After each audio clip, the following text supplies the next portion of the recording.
Right, so this is a lesson that I've been really looking forward to. It's using the derivative in graphing. So let's get stuck into this and see how the derivative helps us when we're graphing. So let's just have a look at a curve, just a random old curve, and see what's happening here. So what would you say is happening to the curve at the moment? As we've got an x-axis here horizontal and a y-axis along the vertical. As x is increasing, what's happening to y? It's also increasing. So at the moment, you'd say that is an increasing curve. Okay, that's all about to change though. It's now a decreasing curve. Oh, now it's increasing again. So our first thing to consider here is that the gradient of the tangent to the curve, which is the gradient of the curve, that's going to give us a read as to whether the graph is increasing or decreasing. So if we mark those in with little signs, we've got, yeah, it's positive here, which means that the derivative will be greater than 0 at these points. It's a positive rate of change. It's all coming together, all this language. Right, then it changes around and it becomes negative. So in this section of the curve, our derivative is less than 0. Our gradient function is less than 0. So for these values of x, our first derivative will return a negative value. So the function is decreasing. So we need to be familiar with this sort of language. So this is an increasing section of curve. Here we have a decreasing section of curve. And then we go back up to increasing, and it continues to increase. So increasing again here. Increasing where the first derivative is greater than 0. Now, in between, what happens here, it doesn't go from positive. There's an instant here at which the derivative function is equal to 0. That's called a stationary point. It's a stationary point, as in stationary, not moving. Stationary point. Stationary point. Right, and there's another one down here, isn't there? There's another stationary point. Now, a stationary point is where the first derivative, our gradient function, is equal to 0. Greater than 0, equal to 0. Less than 0, equal to 0. Right, so these are also known as these are also known as turning points. When we have a change in gradient from negative to positive or positive to negative, and in fact, that's going to be a clue as to what type of stationary point it is, and we're going to need to investigate that. So let's have a look at that's just a little preamble. Let's have a look at an example. Okay, so we're going to have a look at an example here. We're going to consider this function here, this cubic, 2x cubed minus 3x squared minus 12x. So the first thing I want to do here is I want to have a look at where is it increasing and where is it decreasing? What are the intervals on which it's increasing and decreasing? So what are the intervals? So in order to answer this question, we want to know, we're going to have to have a look at the gradient function to find out what's going on with the gradient. So our gradient function is our derivative. When we derive, we get the derivative. 2x cubed goes to 6x squared. Minus 3x squared goes to minus 6x. Minus 12x goes to minus 12. That's my derivative function. So from now I want to know, where is it increasing, where is it decreasing? And the key to this, and the starting point, is to find out where it's 0, where the stationary points are. So we'll make this equal to 0 for stationary points. If we know where it's stationary, then we're going to know where to test points left and right of that. So let's solve this, dividing through by 6, which is convenient. X squared minus x minus 2 equals 0. And therefore, we've got x minus 2, x plus 1 is equal to 0. So therefore, stationary points exist at x equals 2 and x equals -1. Okay, so if we now just looking at the x-axis, that's all we're looking at the moment. We're not worried about where these points are on the curve. We'll worry about sketching it later. This is our x-axis, and we're going to just look at -1, 2, and we're just going to split it up this way. So what's happening left of -1? So we can put in a test point down here at say x equals -2, test x equals -2.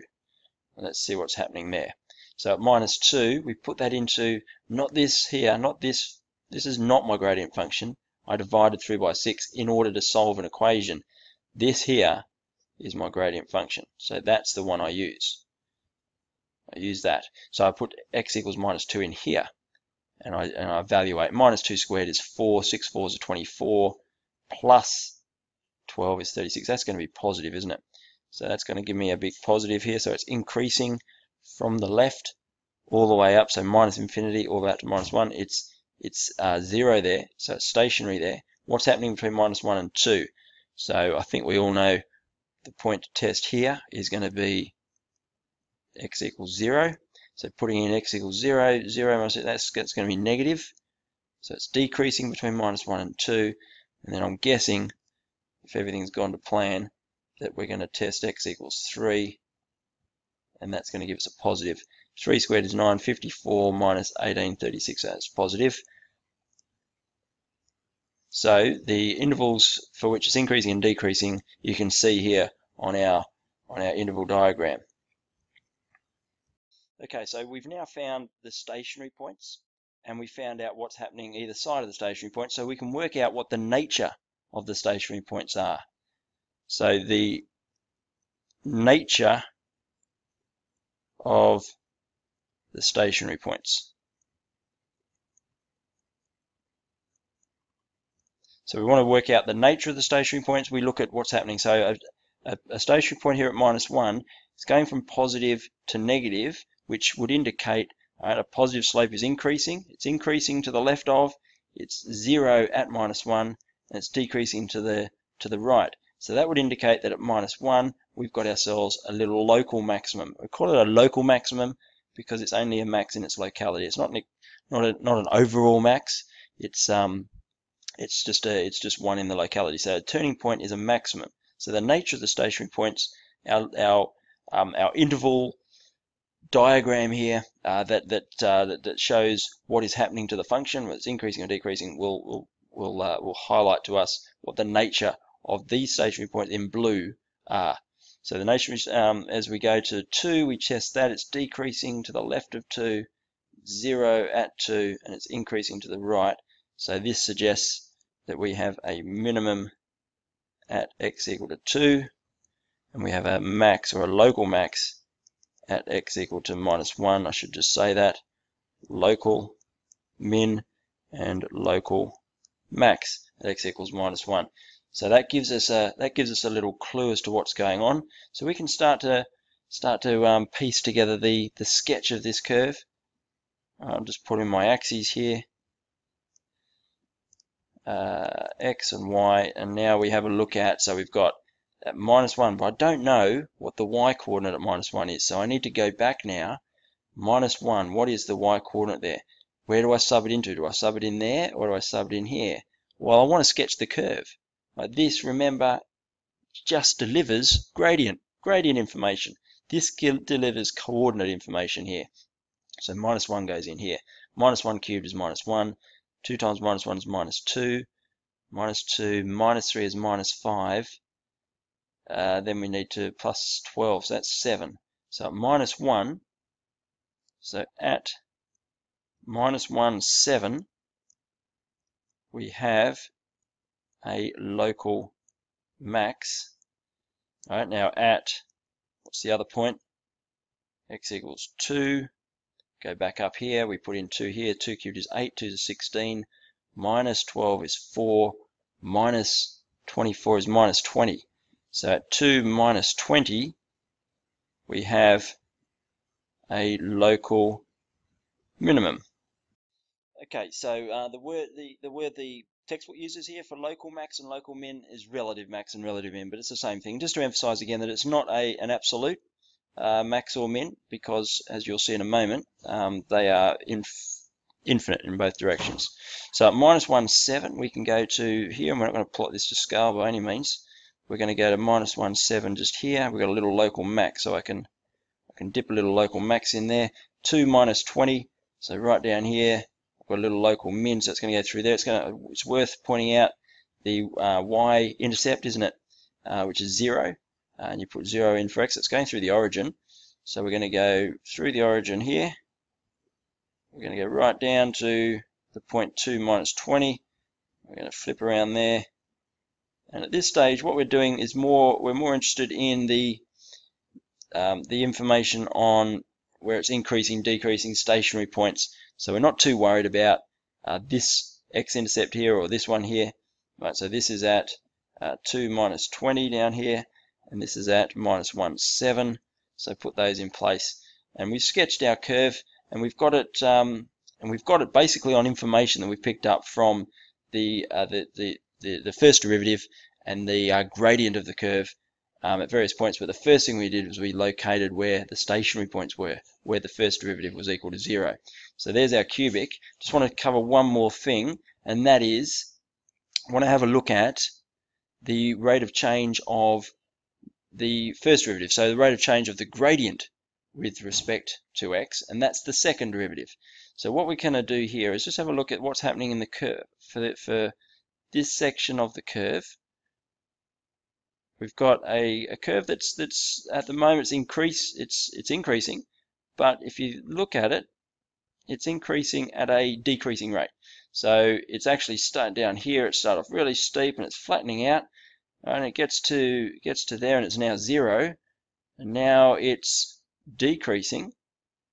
Okay, so it's now decreasing. So all the time the curve's now decreasing, but the rate at which it's decreasing is decreasing, and it gets to a point here where it switches to a curve that is now increasing in value. So it reaches a point there, it's decreasing at a certain rate, and now it's still decreasing, but it's now flattening out, and it's starting to increase. So the rate at which the gradient is changing is now increasing and increasing and increasing forever and ever. And so what I've done here is try to demonstrate to you what the second derivative measures. The second derivative measures what's happening to the rate of change of the curve. What's happening to the rate of change of the curve, what the rate of change of the rate of change is, what's happening to the gradient is really quite complex, but just take a moment to reflect on that. It's slow, it's flattening out, so the rate of change, even though it's increasing, see the curve's increasing here, it doesn't matter, we're not looking at that, we're looking at the rate of change. So it's rate of change of the gradient. So at this point it's flattening out, and it's slowing down. It's still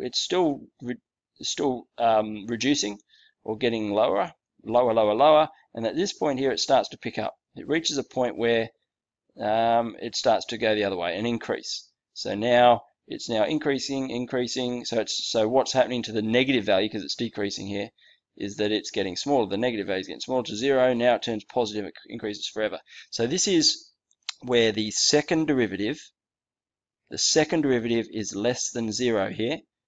It's negative. It's decreasing the rate of change of the gradient. And in the blue, the second derivative is increasing. So what this says, if we put it into some sort of terminology that might be make a bit more sense, some of you can remember, is that in green here, where it's the second derivative is less than 0, the curve is concave down. Now you're perhaps used to that sort of terminology from quadratic graphs. Concave down here, and in blue, concave up. So concave up for second derivative greater than 0, and concave down